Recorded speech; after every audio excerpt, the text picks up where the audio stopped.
Assalamualaikum warahmatullahi wabarakatuh. Masih dengan gua Vidi di Nyeritain Horor. Kisah horor yang akan aku ceritakan kali ini dialami oleh Santi ketika bekerja di rumah makan yang sebut saja nama rumah makannya itu adalah Mutiara Laut. Dia hanya ingin menjalani hidup sederhana dan mengumpulkan tabungan untuk masa depannya.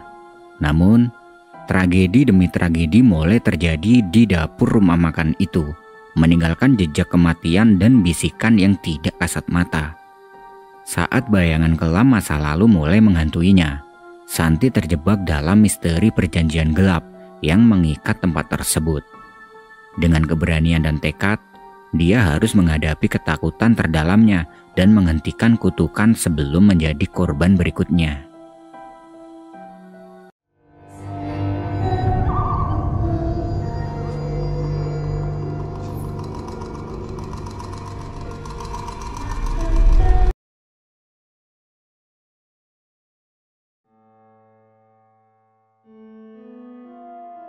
Pagi itu, matahari di Sumatera bersinar hangat, menciptakan kilauan di atas genting-genting rumah makan Mutiara Laut.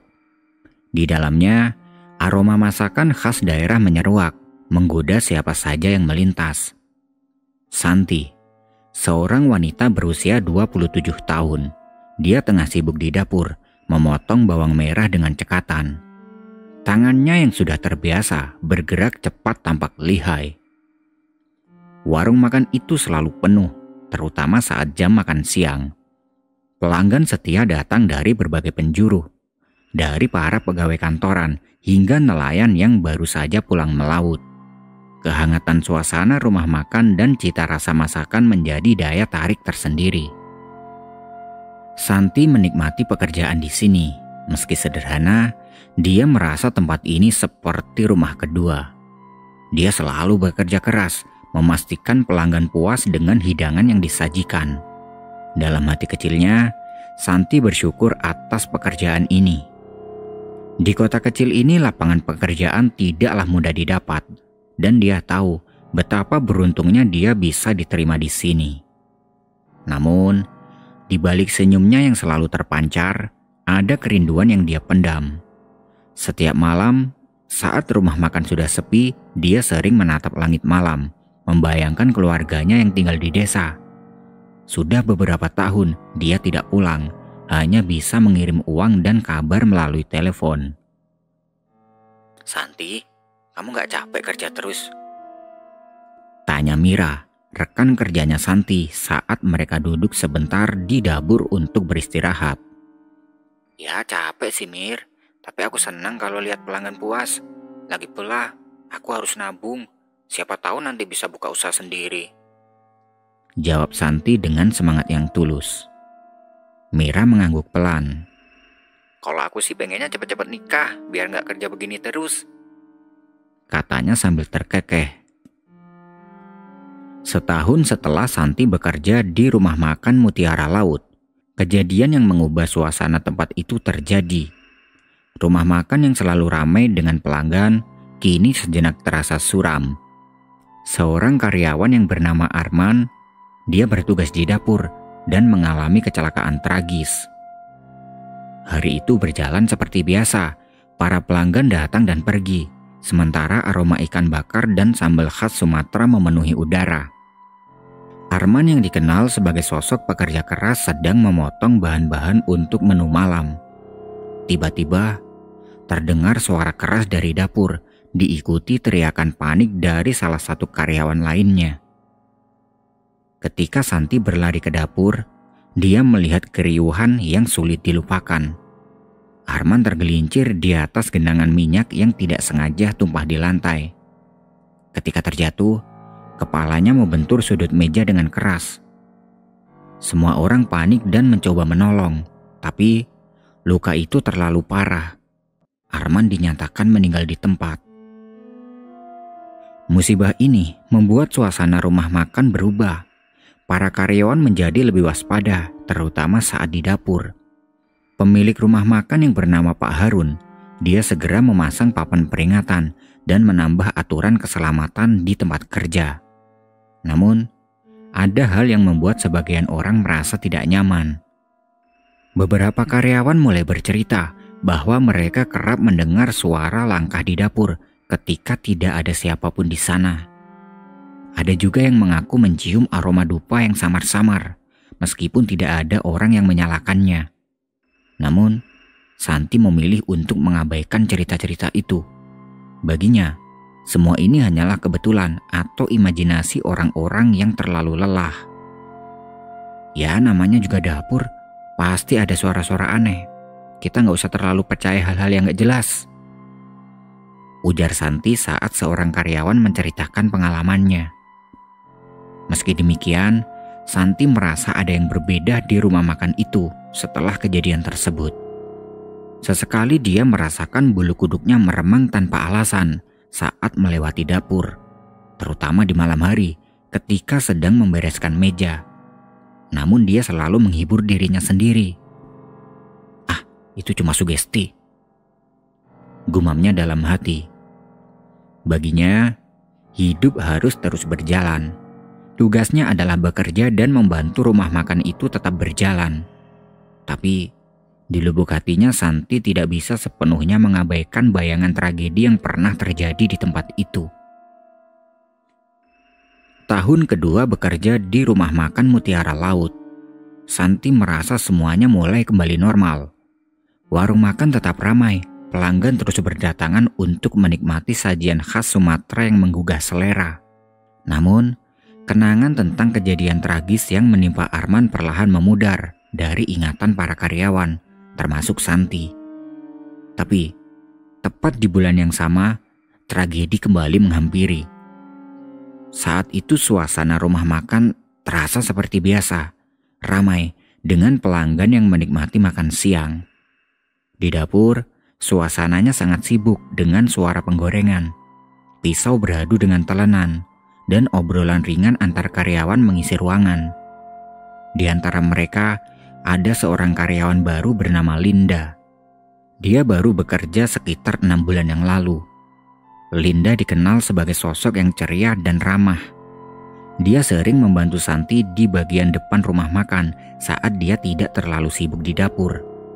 Namun, hari itu Linda lebih banyak berada di dapur, membantu menyiapkan pesanan yang terus mengalir.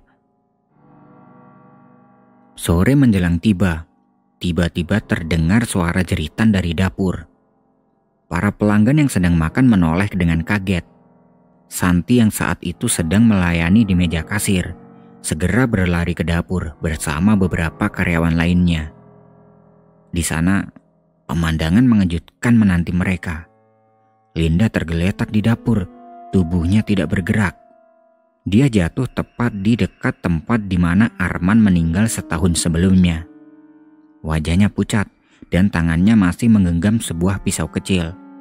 Ada luka sayatan di tangannya dan darah yang cukup banyak mengalir di lantai. Semua orang panik. Linda segera dilarikan ke rumah sakit terdekat, tapi nyawanya tidak tertolong. Dokter menyatakan dia kehilangan terlalu banyak darah. Berita itu menyebar dengan cepat, membuat suasana rumah makan kembali muram. Yang membuat suasana semakin mencekam adalah fakta bahwa Linda meninggal di tempat yang sama dan di bulan yang sama dengan Arman. Bisik-bisik tentang kutukan mulai terdengar di antara para karyawan. Santi merasa ada yang aneh, tapi dia tetap mencoba berpikir logis. Kebetulan saja, Linda mungkin kelelahan atau kurang hati-hati. Dapur itu tempat kerja yang berbahaya kalau kita tidak waspada, katanya pada diri sendiri, mencoba meredam rasa takut yang perlahan menyusup ke pikirannya. Namun, semakin hari suasana di dapur terasa semakin berat. Beberapa karyawan mengaku melihat bayangan hitam di sudut dapur saat mereka bekerja sendiri. Ada juga yang mendengar suara langkah kaki meski di dapur sedang kosong. Santi mulai merasakan kegelisahan yang sulit dijelaskan. Setiap kali dia melewati dapur, terutama saat malam, perasaan dingin menjalari tubuhnya. Tapi seperti biasa, dia memilih untuk mengabaikan hal itu. Baginya pekerjaan adalah prioritas. Rumah makan harus tetap berjalan, apapun yang terjadi. Namun, Di dalam hati kecilnya Santi mulai bertanya-tanya, apakah benar ini hanya kebetulan? Atau ada sesuatu yang lebih besar, sesuatu yang tidak kasat mata, yang menghantui tempat itu? Setelah 2 tahun penuh dengan tragedi, tahun ketiga menjadi titik balik bagi Santi. Rasa penasaran dan cemas yang selama ini dia pendam mulai menguasai pikirannya. Kedua kematian yang terjadi di tempat yang sama, pada bulan yang sama, membuatnya yakin bahwa ini bukan sekedar kebetulan. Santi mulai mengamati dengan seksama setiap sudut rumah makan, terutama di dapur. Dia mencari apa saja yang bisa menjadi penyebab insiden tersebut. Lantai yang licin, peralatan dapur yang berbahaya, atau bahkan suasana yang tidak nyaman bagi karyawan.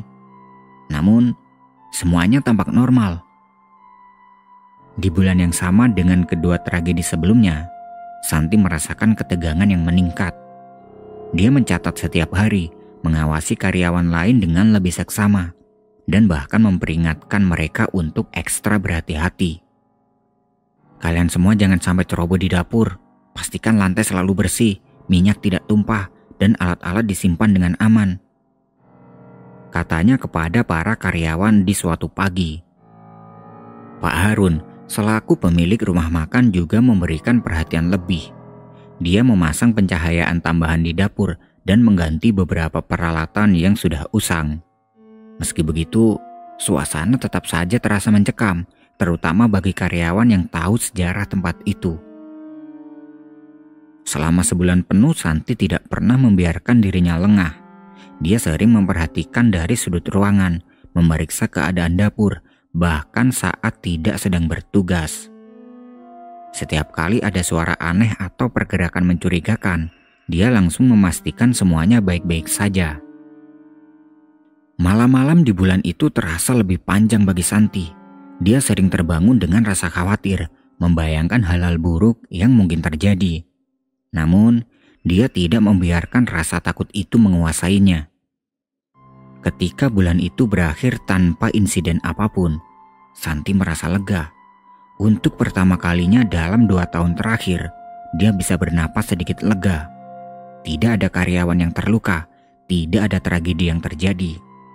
Namun, rasa lega itu tidak sepenuhnya menghapus kecurigaannya. Santi merasa ada sesuatu yang masih tersembunyi di balik dinding rumah makan itu. 2 kematian di masa lalu tetap menjadi bayangan yang menghantuinya. Sejak bulan penuh kewaspadaan itu berlalu, suasana di rumah makan Mutiara Laut menjadi berubah. Jika sebelumnya tempat itu selalu ramai oleh pelanggan, kini perlahan mulai sepi. Santi menyadari perubahan itu, terutama karena jam makan siang yang biasanya dipenuhi hiruk-pikuk kini hanya dihiasi oleh beberapa pelanggan tetap, itu pun yang masih setia. Pada awalnya, Santi berpikir ini hanya kebetulan. Mungkin pelanggan mencari tempat makan baru, atau mungkin ini karena cuaca yang kurang mendukung. Namun, semakin hari perasaan aneh mulai menyelimuti rumah makan itu. Santi beberapa kali mendapati hal-hal ganjil. Suatu malam, saat sedang membereskan meja setelah tutup, dia mendengar suara langkah kaki dari dapur. Namun ketika dia mengecek, dapur itu kosong. Peralatan dapur yang sebelumnya tersusun rapi tiba-tiba berpindah tempat tanpa alasan jelas. Tidak hanya itu, aroma busuk sering tercium di sudut tertentu rumah makan, terutama di dekat dapur. Aroma itu muncul tiba-tiba dan hilang begitu saja, seolah-olah ditiup angin. Meskipun Santi sudah membereskan area itu berulang kali, bau tersebut tetap kembali, terutama saat malam. Hal yang paling membuat bulu kuduk Santi meremang adalah kesaksian dari para pelanggan tetap. Saya suka makan di sini, tapi akhir-akhir ini ada yang gak enak, kata seorang pelanggan bernama Pak Budi yang selalu datang untuk menikmati ikan bakar favoritnya. Ada apa, Pak? Tanya Santi, berusaha menjaga nada suaranya tetap tenang. Entahlah, kadang saya merasa ada yang memperhatikan saya dari dapur. Kemarin, saya bahkan seperti melihat bayangan hitam bergerak cepat di sana. ujar Pak Budi sambil menunjuk ke arah dapur.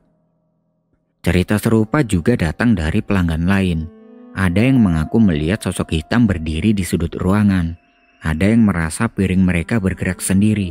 Ada pula yang mendengar suara bisikan samar saat sedang makan. Dia tahu ada yang salah dengan rumah makan itu. Sesuatu yang lebih dari sekedar masalah kebersihan atau suasana. Setiap kejadian aneh yang dia alami membuatnya yakin bahwa tragedi masa lalu meninggalkan jejak yang belum terselesaikan. Suatu malam, saat rumah makan sudah tutup, Santi memutuskan untuk tinggal lebih lama. Dia ingin mencari tahu lebih banyak tentang apa yang sebenarnya terjadi. Dengan senter kecil di tangan, dia memeriksa dapur, gudang, bahkan bagian belakang rumah makan yang jarang disentuh. Di dapur, dia kembali mencium aroma busuk yang familiar. Bau itu semakin menyengat ketika mendekati sudut tempat Linda dan Arman pernah ditemukan. Jantungnya berdebar, tapi dia memaksa dirinya untuk tetap tenang. Saat dia menyorotkan senter ke lantai, dia melihat sesuatu yang membuatnya terdiam. Bekas noda yang terlihat samar, seperti jejak yang sulit dihapus meski sudah lama berlalu. Perasaan dingin menjalari tubuhnya. Santi merasa ada yang memperhatikan dari belakang. Ketika menoleh, tidak ada siapapun di sana. Hanya bayangan kursi-kursi yang berdiri diam dalam kegelapan. Namun, dia tahu sesuatu sedang mengintainya. Sesuatu yang tidak kasat mata. Malam itu Santi menyadari bahwa dia tidak bisa mengabaikan semua ini lagi. Jika dia ingin menyelamatkan rumah makan dan semua orang di dalamnya, dia harus menggali lebih dalam, meskipun itu berarti menghadapi sesuatu yang menakutkan. Hari itu Santi mendapat giliran shift malam. Warung makan Mutiara Laut memang masih buka hingga pukul 10 malam. Tapi biasanya menjelang waktu tutup pelanggan sudah mulai jarang datang. Namun Santi tetap menjalankan tugasnya seperti biasa. Malam itu terasa berbeda. Langit di luar tampak lebih gelap dari biasanya, tanpa bulan ataupun bintang.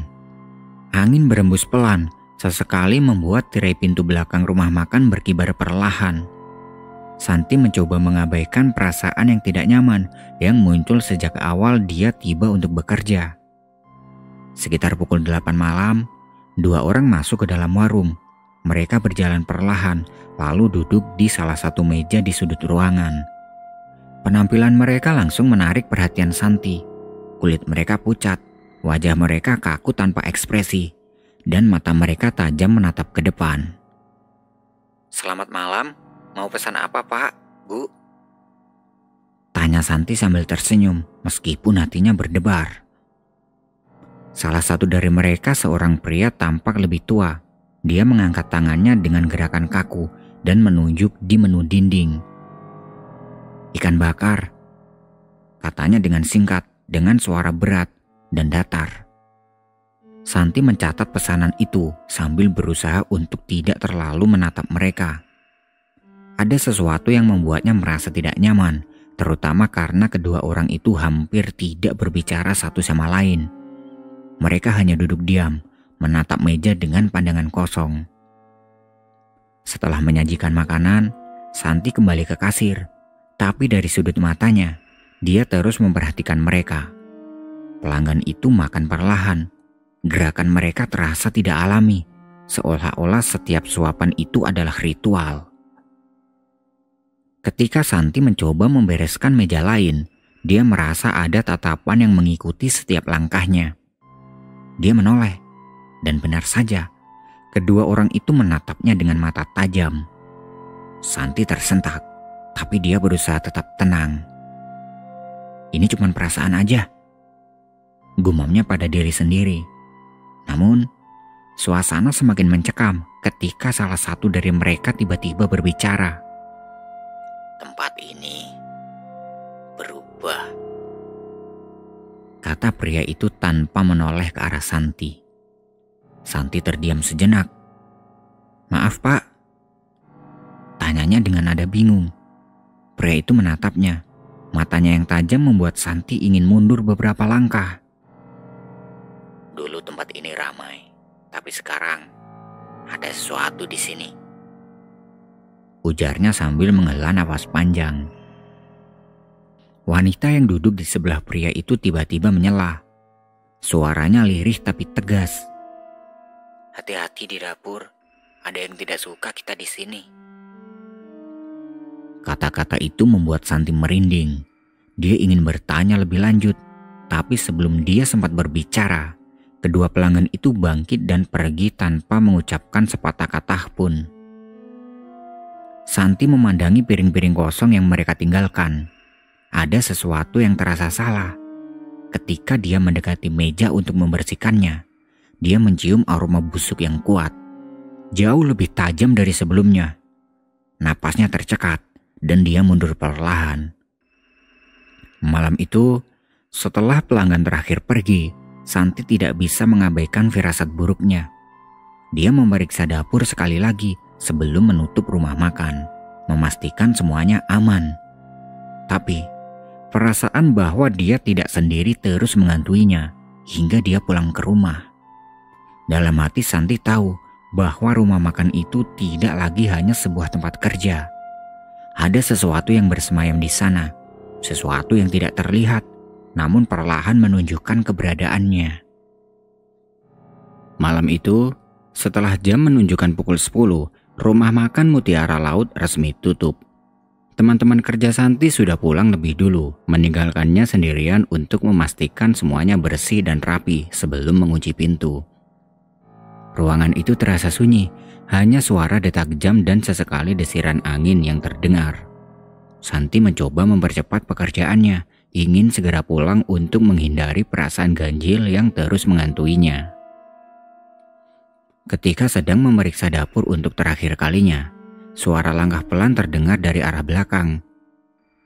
Santi terdiam, tubuhnya menegang. Suara itu datang dari kamar mandi yang berada di ujung lorong kecil yang remang-remang. "Siapa di sana?" Santi berseru, mencoba menyembunyikan rasa takutnya. Tidak ada jawaban, hanya suara langkah itu yang semakin mendekat. Dengan ragu Santi mengambil senter kecil yang ada di meja kasir dan berjalan menuju lorong. Saat dia mendekati kamar mandi, jantungnya berdegup kencang. Lorong lampu yang biasanya menyala terang kini berkedip, seolah hampir padam. Di depan pintu kamar mandi, Santi tertegun. Di sana berdiri seorang wanita tua dengan tubuh kurus, mengenakan kain lusuh berwarna gelap. Wajahnya keriput, tapi matanya tajam dan menatap Santi tanpa berkedip. Wanita itu tampak tidak seperti siapapun yang Santi kenal. "Siapa Anda?" tanya Santi. Suaranya gemetar. Wanita itu tidak menjawab. Dia hanya tersenyum tipis, senyum yang dingin dan penuh ancaman. Lalu, dengan suara parau dia berkata, "Kamu terlalu banyak bertanya. Tidak semua hal di sini perlu kamu tahu." Santi merasa bulu kuduknya berdiri. "Apa maksud Anda?" Wanita itu melangkah lebih dekat, membuat Santi refleks mundur. "Jangan ikut campur. Rumah makan ini bukan urusanmu. Kalau kamu terus mencari tahu, aku pastikan kamu tidak akan bisa pulang selamanya." Kata-kata itu menghantam Santi seperti angin dingin yang menusuk tulang. Dia ingin bergerak, tapi tubuhnya terasa kaku. Wanita itu terus mendekat, dan saat jaraknya tinggal beberapa langkah, Santi mencium aroma busuk yang begitu kuat, seperti bau bangkai yang sudah lama terurai. "Kamu pikir semua ini kebetulan?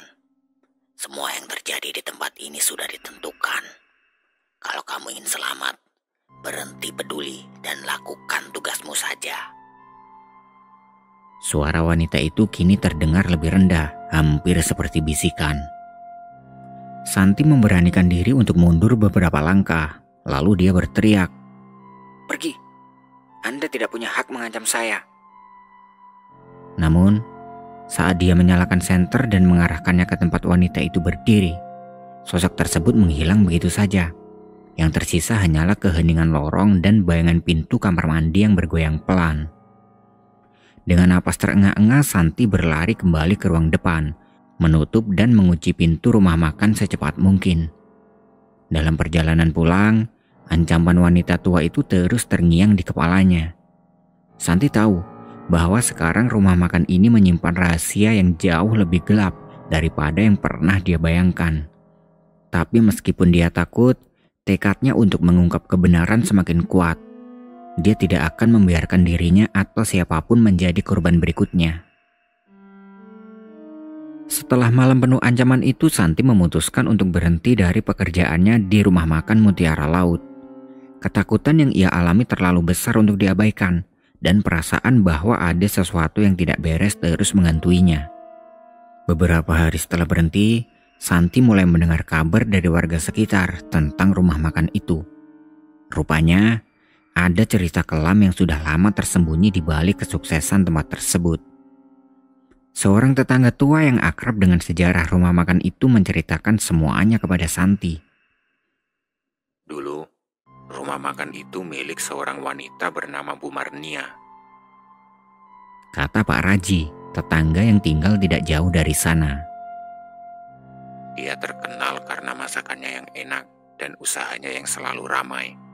Tapi Santi, apa kamu tahu kenapa warung itu bisa begitu laris? Pak Raji menatap Santi dengan mata yang penuh kekhawatiran. Santi menggeleng meskipun firasat buruk mulai menghantui pikirannya. Kenapa, Pak? Tanyanya dengan hati-hati.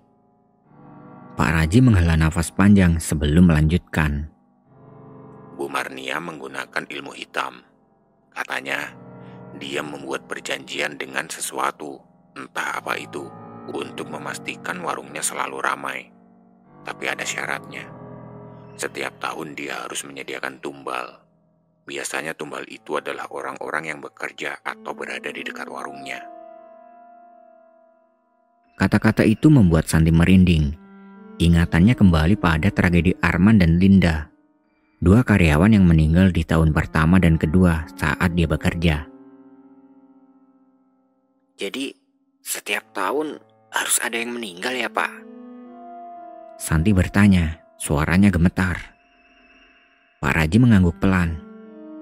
Ya, selama bertahun-tahun, Bu Marnia selalu berhasil memberikan tumbal itu. Tapi suatu saat, dia tidak bisa memenuhi syaratnya. Tidak ada orang yang bisa ditumbalkan. Akhirnya dia sendiri yang menjadi korban. Santi terdiam, mencoba mencerna cerita itu. Apa yang terjadi pada Bu Marnia, Pak? Dia meninggal mendadak di warung itu. Tapi ada yang bilang, itu bukan kematian biasa. Setelah itu warung diwariskan kepada anaknya. Tapi perjanjian itu tidak berakhir begitu saja. Anak Bu Marnia harus meneruskan praktik itu jika ingin warungnya tetap ramai. Santi merasakan darahnya berdesir. Semua cerita itu mulai masuk akal.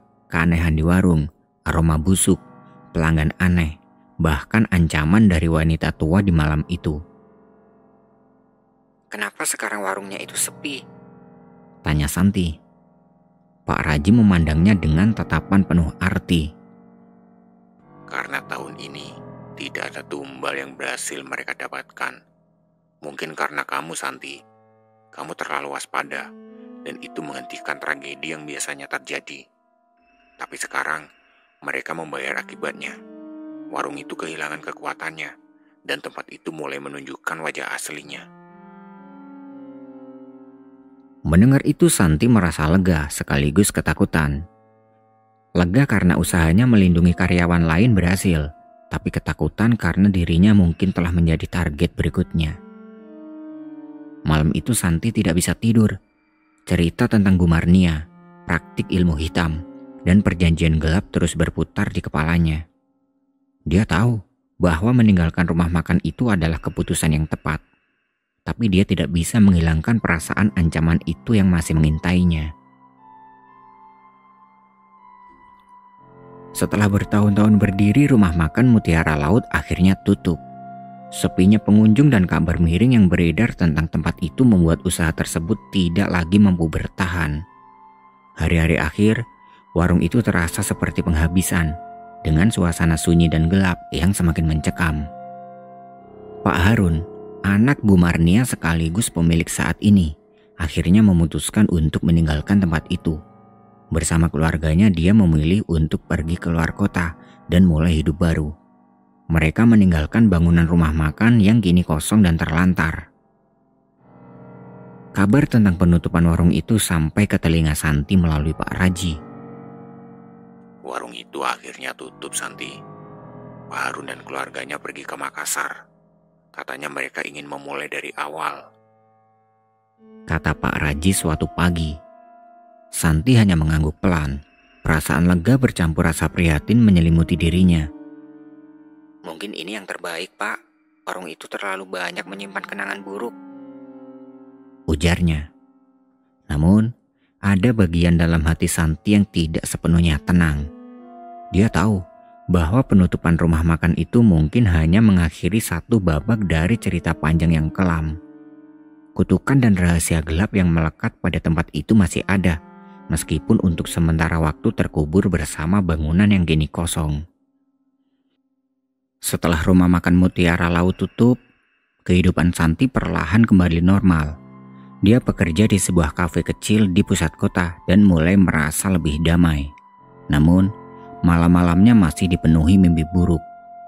Dalam mimpinya dia selalu berada di dapur rumah makan itu, dikelilingi oleh aroma busuk dan suara-suara aneh yang memanggil namanya. Santi sering terbangun dengan keringat dingin, napas tersengal, dan jantung berdebar kencang. Mimpi itu selalu sama. Dia berjalan melewati dapur yang gelap. Suara langkahnya bergema, dan tiba-tiba bayangan hitam muncul di sudut matanya.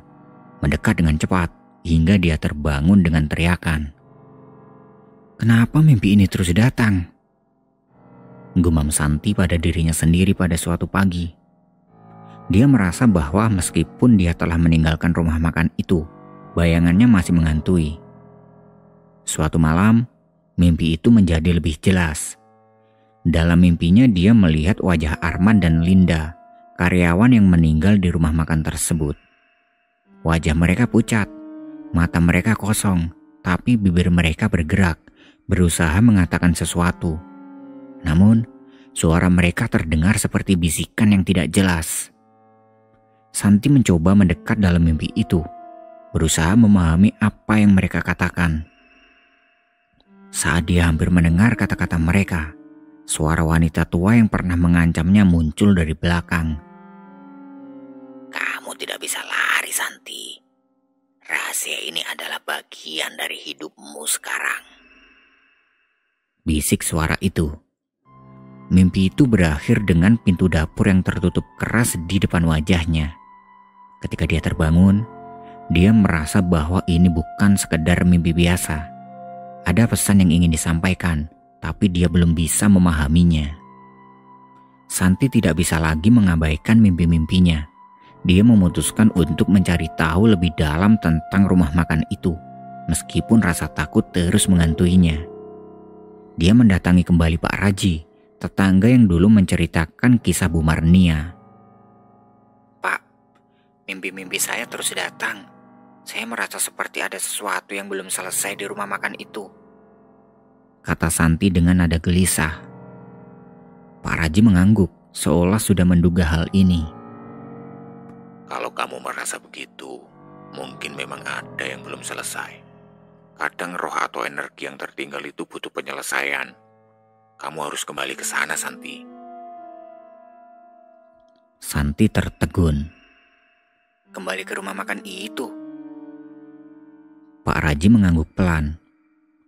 Kadang, menghadapi ketakutan adalah satu-satunya cara untuk mengakhirinya. Malam itu, dengan keberanian yang dikumpulkan, Santi kembali ke rumah makan Mutiara Laut. Bangunan itu tampak lebih menyeramkan dan gelap, dengan tumbuhan liar yang merambat di dindingnya. Aroma busuk yang familiar menyambutnya saat dia membuka pintu yang sudah lama tidak terkunci. Santi membawa lilin dan senter kecil, berjalan perlahan ke dapur tempat tragedi-tragedi itu terjadi. Saat dia mendekati sudut dapur, perasaan dingin menjalari tubuhnya. Di sana, dia menemukan sebuah kotak kayu tua yang tertanam sebagian di lantai. Dia membuka kotak itu dengan hati-hati. Di dalamnya ada kain lusuh berwarna hitam, botol kecil berisi cairan merah, dan secarik kertas dengan tulisan tangan. Tulisan itu berbunyi, "Tumbal untuk kekayaan, 1 jiwa setiap tahun. Jangan pernah gagal, atau kutukan akan menghancurkan segalanya." Santi terkejut. Kotak itu adalah bukti nyata perjanjian gelap yang dibuat Bu Marnia. Tiba-tiba, dia merasakan kehadiran seseorang di belakangnya. Saat menoleh, dia melihat sosok wanita tua dengan mata tajam, wanita yang menghantuinya dalam mimpi. Sudah kubilang jangan ikut campur. Sekarang kamu sudah tahu segalanya. Kamu pikir bisa melarikan diri? Ujar wanita itu dengan suara dingin. Santi memberanikan diri. Aku tidak takut lagi. Perjanjian ini harus diakhiri. Wanita itu tersenyum sinis. Perjanjian ini tidak bisa diakhiri begitu saja. Jika tidak ada tumbal, tempat ini akan hancur dan mereka yang terlibat akan membayar harga yang lebih besar. Namun Santi tidak mundur. Dia menyalakan lilin yang dibawanya dan membakar kain hitam dari kotak itu. Api berkobar dengan cepat, disertai suara jeritan nyaring yang menggema di seluruh bangunan. Wanita tua itu memekik marah, tapi perlahan tubuhnya memudar seperti asap yang ditiup angin. Kamu akan menyesal. Itu adalah kata-kata terakhir sebelum menghilang. Setelah kejadian itu, mimpi-mimpi buruk Santi berhenti. Dia merasa seperti telah melepaskan beban besar yang selama ini menghantui. Beberapa minggu kemudian, kabar datang bahwa bangunan rumah makan Mutiara Laut telah diruntuhkan oleh pemilik barunya untuk dijadikan lahan parkir. Santi merasa lega, meskipun dia tahu bahwa ingatan tentang tempat itu tidak akan pernah hilang sepenuhnya. Dia memutuskan untuk mulai hidup baru dengan lebih berani dan percaya diri. Pengalamannya mengajarinya bahwa kebenaran, seberapapun menakutkannya, selalu baik dihadapi daripada dihindari. Di tempat yang dulunya adalah rumah makan Mutiara Laut, kini hanya area kosong. Namun beberapa orang yang melintas mengaku pernah mendengar suara langkah kaki atau mencium aroma masakan samar. Seolah-olah masa lalu tempat itu masih belum sepenuhnya pergi. Santi yang kini tinggal di kota lain hanya bisa berharap bahwa masa lalu kelam itu tidak akan kembali menghantuinya, siapapun itu. Baginya, hidup harus terus berjalan, meninggalkan apa yang sudah selesai di belakang. Nah, itu tadi adalah sebuah kisah horor yang bisa aku sajikan ke kalian semua. Buat yang masih stay, aku ucapin terima kasih dan tunggu kisah horor selanjutnya.